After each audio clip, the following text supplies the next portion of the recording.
La gallineta dic que prou, ja no vull pondre cap més ou a fer punyetes, aquest sou que fa tants anys que m'esclavitza. I si em venen ganes de fer, em faré venir un restrenyiment, no tindrà cap més ou calent, el que de mi se n'aprofita. La gallina dic que no, visca la revolució.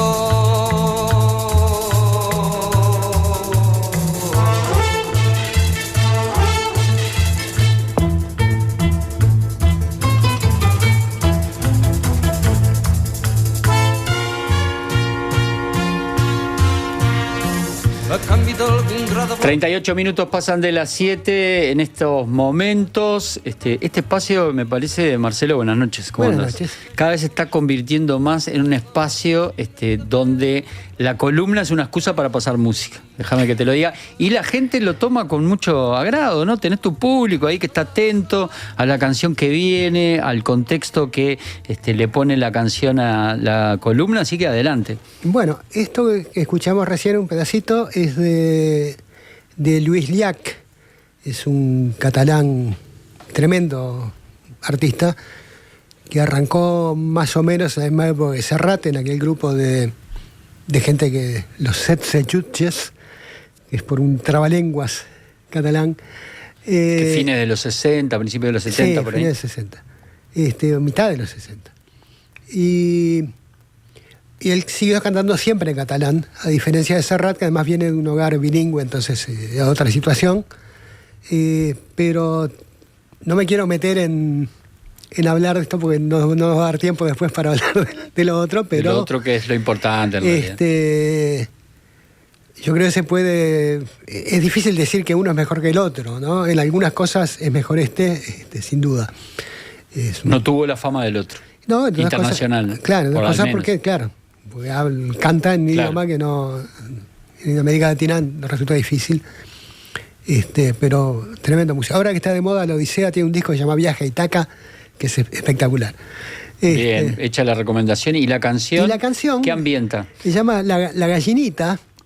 Viene al caso porque, el disparador de esta semana, de esta columna, es esta intervención un poco extemporánea de Pedro Bordaberry diciendo que las autoridades no le dan la prisión domiciliaria a los presos que están por delitos cometidos en el macroterrorismo de Estado porque no tienen los huevos para hacerlo, ¿no?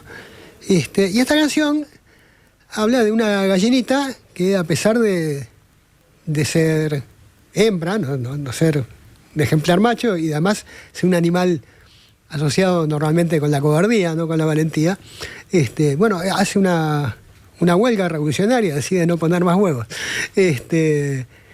Y fue una canción de esas de doble sentido que había, porque habla también de Cataluña negándose a seguir abasteciendo al resto de España. Y tiene sus picardías, como recién en el estribillo, la frase final, él dice, ¡viva la revolución! Que en catalán, igual que en español, suena muy parecido a revolución, pero bueno, es una fábula, una gallinita. En fin, vamos a Bordaberry, que igual es un poco menos... déjame decir que te felicitan por la elección. Bueno. Un oyente que ya mandó un mensaje, que además vive en España por la característica del teléfono. Ya que escúchenlo. Para mí, un descubrimiento. Así que me lo llevo.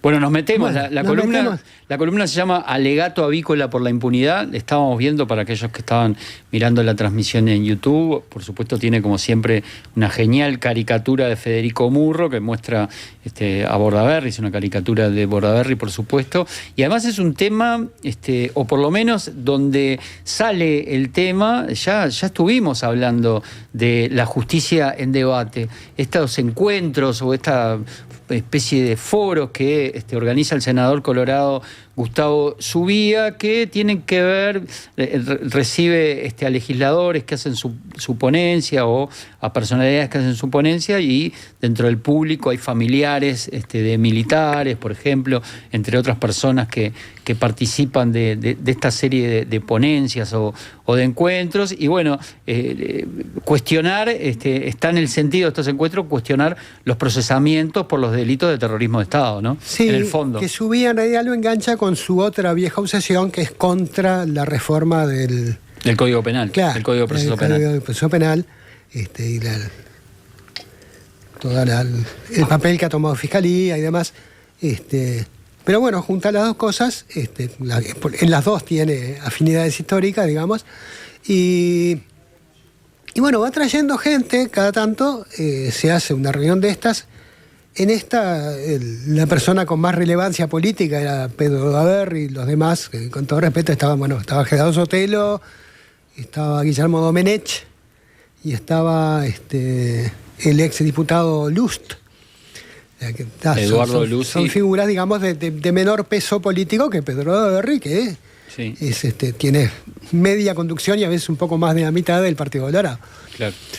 Pero bueno, el problema es que uno se pregunta también si cada vez que se junta esta gente a decir estas cosas habrá que comentarlo. Y sin embargo sí, porque el nivel hasta de fantasía que va aumentando en este tipo de reuniones es muy malo, porque pone en circulación ideas que en realidad ya no es que sean discutibles, es que son directamente falsas. Bordaberry hizo toda una intervención no muy larga, habló poquito rato, pero centrándose en una cosa que no es verdad, y es como que a los procesados y condenados por estos delitos se les niega el beneficio de la prisión domiciliaria que tienen todos los demás ciudadanos del país que están presos.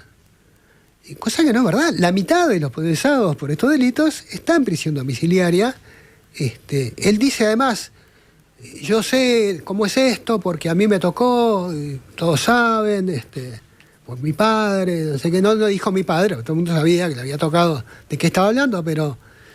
no lo nombró, sí, pero lo nombró. Era evidente.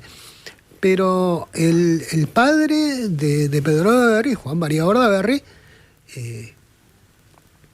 fue condenado por atentado a la Constitución, entre otras cosas. Entre otras cosas, claro, porque dio un golpe de Estado, digamos. Sí, lo insólito entre otras cosas dio un golpe de Estado. Lo insólito es que eso haya ocurrido recién, tantos años después de que volvió a la democracia, y después también por la responsabilidad, junto a Juan Carlos Blanco, en los asesinatos de Miguelini, Gutiérrez Ruiz, Guaylo y Barredo en Buenos Aires.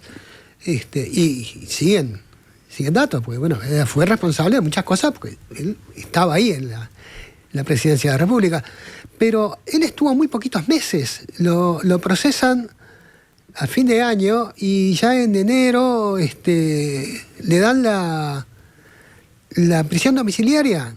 Y después pasa todo el resto de la condena que cumplió en vida, lo pasa en una residencia muy, muy buena de un hijo en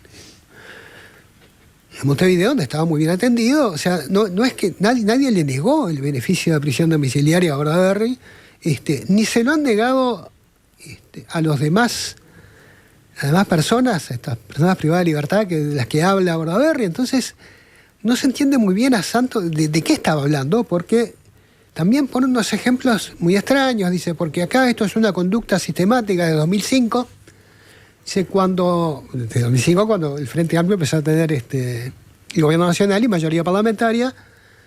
Y como primer ejemplo pone aquella ley que tanto critica la actual oposición de liberación de presos, en la época que el ministro de Interior era José Díaz. Y dice, porque ahí no se incluyó a las personas procesadas por el Estatuto de Roma, que es el que define la Corte Penal Internacional y estos delitos internacionales, digamos, de los que la Corte se ocupa. Y claro, pero no los incluyó, ni los podía incluir, ni excluir, porque todavía no había procesados. Claro, empezaba un año después la la oleada de procesamientos, ¿no? Que de los primeros, uno de los primeros fue justamente Juan María Bordaberry. Entonces, no sé, son cosas medio traídas de los pelos. Claro, es que en realidad el tema de fondo, si hay gente que considera que no está bien que estén en la cárcel aquellos que tienen más de 70 años procesados por delitos de lesa humanidad, está en todo su derecho en esta sociedad de manifestarlo, de intentar buscar las vías legales. Por ejemplo, Bordaberry dice que va a presentar en el marco de la ley de rendición de cuentas un proyecto de ley. ¿Qué tiene que ver con la rendición de cuentas? Eso no se entiende mucho, pero bueno. Pero bueno. Tanta cosa se mete en la rendición de cuentas. Está habilitado para hacerlo. Ese fue el Valde, se irá a la cadena también. Sí, bueno. Pero la ley lo ampara. Lo que está mal es los argumentos que se utilizan, que niegan la realidad, niegan los hechos, claro, de alguna forma. Y además niegan, hay otra cosa, porque el Estatuto de Roma, justamente la creación, la definición de los delitos que son, algunos ya estaban definidos, pero actualiza la definición de 4 delitos, básicamente el genocidio, los crímenes de guerra, los crímenes de agresión, que en el momento que lo hacen no están definidos, se definen unos años después, y el otro es, se me fue el otro. Son 4 delitos internacionales, y bueno, los de lesa humanidad. Pero toda la idea de estos delitos, que cuando los estados no están en condiciones de perseguirlos o no quieren perseguirlos, le corresponden a la Corte Penal Internacional, salvo que los estados además se nieguen a cooperar, como es el caso de varios países, entre ellos, por ejemplo, Estados Unidos. Bueno, parte de la base de que no son delitos iguales que los demás. O sea que lo que dice Bordaberry y mucha otra gente de que, bueno, pero esto es la ley tiene que ser igual para todos, ¿no? Cuando Uruguay ratifica el Estatuto de Roma, una de las cosas, de los criterios básicos que ratifica, es que estos delitos no hay que tratarlos igual que los demás delitos. Por ejemplo, que no prescriben nunca. O sea, nunca llega el punto en que se diga, bueno, ya pasaron demasiados años, no se pueden juzgar más. Los israelíes siguen cada vez que pueden encontrar a alguien que tuvo algo que ver, que siga vivo con los crímenes del nazismo, por supuesto que lo capturan, lo juzgan y lo condenan, aunque tenga 105 años. Porque es lo que está definido. Entonces, decir que es una barbaridad que se trate a esta gente distinta, bueno, no, es porque se define que son crímenes de tal calibre que hay que hacer otra cosa. Y acá vienen, estas discusiones empezaron en los juicios de Nuremberg contra los nazis, ¿no? Donde también los defensores de los nazis decían lo mismo que dicen ahora los defensores de los acusados por estos delitos en Uruguay. Dicen, bueno, pero las leyes penales no pueden ser retroactivas. Entonces dicen, claro, los tipos cometieron el delito, los nazis inventaron los campos de concentración cuando la ley no existía. Claro, entonces no había ninguna ley que dijera que los campos de concentración estaban mal, como si permitiría que no fueran condenados. Como si alguien pudiera haber pensado, bueno, yo no sé si esto está mal, como no la ley no dice nada de tener un campo de concentración y meter a la gente en hornos de gas. En 1944 no había ninguna ley que prohibiera los campos de concentración. Claro, digo, ese tipo de cosas que no da ni para probar, pero es disparatado. Y además, bueno, justamente en ese momento, así, no, pero estas cosas desde siempre la humanidad reconoció que hay un límite para que esto no es lo mismo que un homicidio común, ni que un homicidio con las agravantes habituales. Esto es una cosa que tratar de exterminar una población entera, por ejemplo, no es comparable con otro tipo de homicidios, ¿no? Bueno, por lo tanto, sí, se tratan distintos y no están excluidos de la prisión domiciliaria, que en Uruguay se concede, pero la conceden los jueces y dicen, bueno, a ver, este señor o esta señora, son más bien señores los que están con esa edad presos, porque es un tipo de delitos que rara vez cometen las mujeres. Bueno, vamos a ver en qué estado de salud está, vemos un informe médico, y ahí evaluamos, porque si realmente no corresponde, pero no lo que se busca con toda esta campaña es que haya una cosa automática, el juez ya no tenga más nada que considerar, que sea cumplir una edad y quedar en libertad provisional, en en prisión domiciliaria. Que es lo que justamente no corresponde en ningún caso. Ningún delito en Uruguay pasa a prisión domiciliaria solamente porque la persona que está presa cumpla cierta cantidad de años. En todos los casos de juez, y lo que dicen acá justamente es que sean iguales ante la ley, que en estos casos también lo son, los jueces ven, y en una gran cantidad de casos, Gabazó se murió en prisión domiciliaria, muchos de estos represores más notorios, gente que había hecho verdaderas atrocidades, se murió en prisión domiciliaria, y nadie dijo, bueno, por las cosas que hizo, tiene que seguir metido. Y vamos a decir la verdad, con lo que es el nivel carcelario en Uruguay, la cárcel de Domingo Arena está en el top 10. Sí, totalmente. Y se metió un ingrediente hacia el fin de la columna también había aparecido en alguna otra columna, pero con otros temas. El editorial del diario El País. Sí, yo los leo, tengo esa tendencia. Está bien. Tendría que hablar con algún psicólogo a lo mejor, pero... No, hay que leer todo. Yo creo que hay que leer todo. Bueno, el día antes de que se hace esta charla, yo no creo que por casualidad realmente, sale un editorial del diario El País, o sea, no una nota firmada, una nota a nombre del diario, hablando del mismo tema y con una propuesta que va por el costado, pero en realidad va para el mismo lado, ¿no? Decir que hay que hacer una especie de gach, como se hizo con el... Dice, porque hace 40 años se formó un grupo de juristas de los partidos para ver si había alguna solución. Antes de la caducidad, que hubo un periodo de discusión política, qué se hacía con este tema, y bueno, que no llegó a ningún acuerdo, ¿no? Dice, no, ahora habría que hacer uno ya sin el apuro de aquel momento para buscar una solución, y ya va dando los indicios de qué solución le parece que tendrían que aconsejar con sabiduría a los juristas. Dice, bueno, porque hay que equilibrar la necesidad de la justicia con la necesidad del olvido, y que la prescripción de los delitos es una tradición necesaria para la convivencia. O sea, también es ignorar que estos son otro tipo de delitos.